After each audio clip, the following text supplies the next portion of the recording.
Who do we have here today? What is your name? What is your age? And where are you from? My name is Keys. I'm 24. I'm from Anchorage, Alaska. That was the order, right? Yeah. Okay. Yeah, that was good. And tell me like your backstory. What was your childhood like growing up behind closed doors? It was easy, you know? Everything I could have wanted, it was there, Yeah. you know? Explain. Like school, home life, you know? The whole shebang. I kind of grew up without my dad for a very big sum of my life. But later on in life, he became my best friend. What happened? He became your best friend? Yeah. Yeah.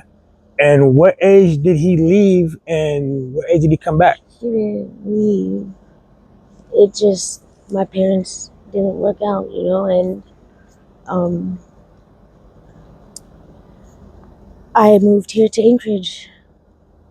I didn't really get to fully meet him or connect with him until I turned maybe 14 or 15. Okay.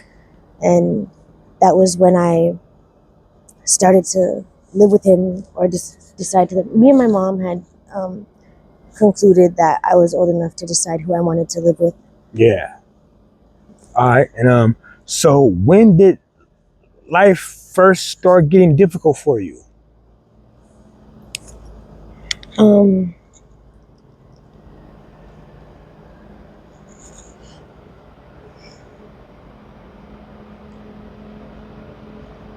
That's a conundrum. Difficulties, I guess, had always been there. I couldn't differentiate from being younger to older. I didn't know what difficult was until I got older. I can play back so many memories of situations that I didn't know was supposed to be difficult for one. Okay. But now that I can definitely see that difficulties have always been there, you know? I don't know if that makes sense. Yes, it does. So, okay, events led you to become homeless? It's so fucking ridiculous. I don't even want to say it. Yeah. Well, I can help you. I was homeless. What led me to being homeless was being hooked on drugs and burning every bridge that I intended to cross again. So I had to go back and mend them important relationships that I wanted to keep. You know, so that's what led me to being homeless. Maybe that led you to being homeless as well. To answer that question, I guess after hearing your answer would have to be I was reckless. Reckless? Yeah. As we all are, being young. What was the most reckless event that led you to being homeless that you think? A significant other. A boyfriend. And Not even a boyfriend, a relationship. I hear that a lot. I hear that a lot from... But as an adult, let me tell you this, before you say what you gotta say. As an adult now, I can only take accountability in myself. I know my right from wrongs, you feel me? I cannot put my... Help me with a word. I cannot put my... transgressions on somebody else? Somebody else. Exactly. Otherwise... Nobody put a gun in your head and make you... Yeah, exactly. You feel me? Yeah. And I would be downright wrong and foul if I did that. I know that for a fact. Yeah. So I'm not afraid to take responsibility. Yes. I'm not afraid to take responsibility now. I was ashamed of it a while ago. Yeah. Like, disgustingly ashamed of it. That's called growth. You're growing up. That's why it's easy for me to tell you that I was hooked on drugs and I was homeless as well. I didn't grow up a lot. I mean, yeah, like I told you, it ain't hard to get up out of that. And so, hold on real quick. All this part right here, we can edit all this out right here. Keep it on. Yeah, you good. Got you. So, what's your drug of choice? I started off with methamphetamines, and eventually, If you want to stop, we can stop for a little bit and let you get your composure back if you want to. no, it's okay. I'm good. I'm Sure? cool. All right. Yeah, I know. I started off with methamphetamines. That gradually moved on to fentanyl. But if you want to hear the original timeline of that, whatever you want to say, however you want to say it, it's your time to shine. It's you. You know, it's your story. At a younger age, I started off with smoking weed and drinking alcohol. And as time went on, I started doing yayo and alcohol, smoking weed, What age was this? This is, I want to say 18. 18? Yeah, I made sure, first and foremost, that I was book smart, and before I came street smart. I made that a priority, but that doesn't make me less of an addict. Not at all. Make you human. And like I said, as time fell forth, after cocaine, I started getting in the act of smoking downs, aka blues, Fetty, yeah. I started off with blues, actually, and I guess that high just didn't satisfy me anymore. So how were you introduced by? So you were introduced by, we don't say a relationship or a friend, or you just wanted to experiment yourself to see what it was like. Or you was introduced to it like most of us are. I guess you could say introduced to like most of us are, And I'm not even gonna hold you or your viewers to it, or myself. When I first started using fentanyl, I was so fucking clueless. I didn't even stop to try and do any research or nothing. None of that. I was fucking dumb, honestly. Say again? You can talk a little bit louder. Dumb. Yeah. But, and I speak on my behalf.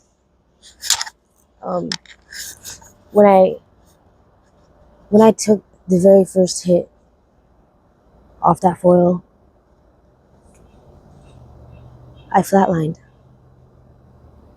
Can you elaborate on it? Can you explain what a flatline is to people who don't know? I was dead.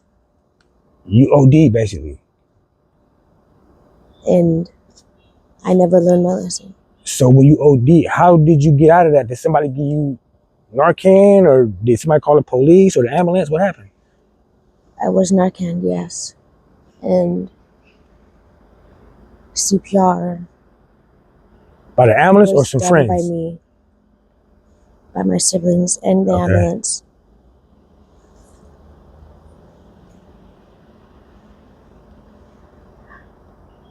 My baby's on me. when she tells me the story, she wants to remind me that that's really what happened, that's life, this is what you did to me. This is how you fucked me up. I heard when some people OD and then they get hit with the Narcan, they don't even know that they OD'd. No. They're actually upset that they get hit with the Narcan because it messes up the high, even though they have a possibility that they can die. Yeah. They're unknowingly angry, or they're unknowingly saying, no, don't do it, don't let him. And that's what happened with you? No. I flatlined when everyone had been sleeping. By the grace of God, found me. Oh. She just happened to wake up. I was gray and blue. By the grace of God, had a feeling to get up and check. And she found me right there on the floor. And that still didn't stop you from... No. You went harder. That's okay. I mean, that makes you human. So how do you think that affected your sister and your relationship? It fucked her up. And the rest of my family. Yeah. Who I didn't believe cared about me. And sometimes still don't, but that's just dark running over my head. I know my family love and care for me. Yeah. It's just a matter of finding myself to accept it and believe it again. You almost had to die. You had to die. I had to die. You had to die to find out that your family loves you, basically. Reckless. Yeah. And I'm being so front and forward with my story so that maybe, just maybe, awareness can be made. Not only do you get to pursue your dream in videography or whatever, but a lot of women's stories get to be told. So if a 15 or 14-year-old girl is watching you right now and she's starting down the same road you did, what would you tell her?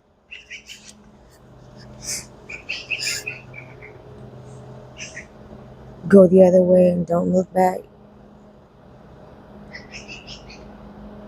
What warning signs in a boyfriend, older man, friend, or other person should young women never ignore?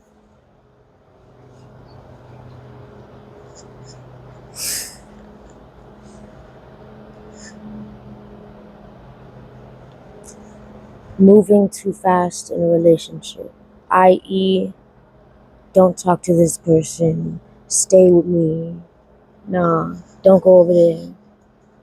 Who you texting? Give me your phone. Like, nah, that's not it. Controlling men, basically. Controlling, yeah, baby. Those are the type of men. Spin the block. Yeah. What would you tell a young woman who feels like her life is already too messed up to change? It is never too late. No matter how old you are, it's never too late to change. It is never too late. I'm a trial in progress, baby. If you can sit down with your younger self for 5 minutes, what would you tell her?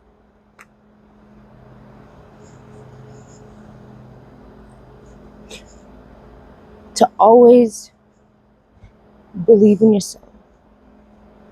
Don't believe what everybody else has to say because it is just their opinion. Because if you start to believe what others have to say, then you will eventually start to think that whatever they're saying is true, and that's not it. What you think and believe is the only thing that matters. Count your blessings. Take your L's. Whether you got to charge it to the game or not, you get back up and keep going. Because life doesn't stop here. Appreciate you. Great interview. Ah, that was good. Hold on.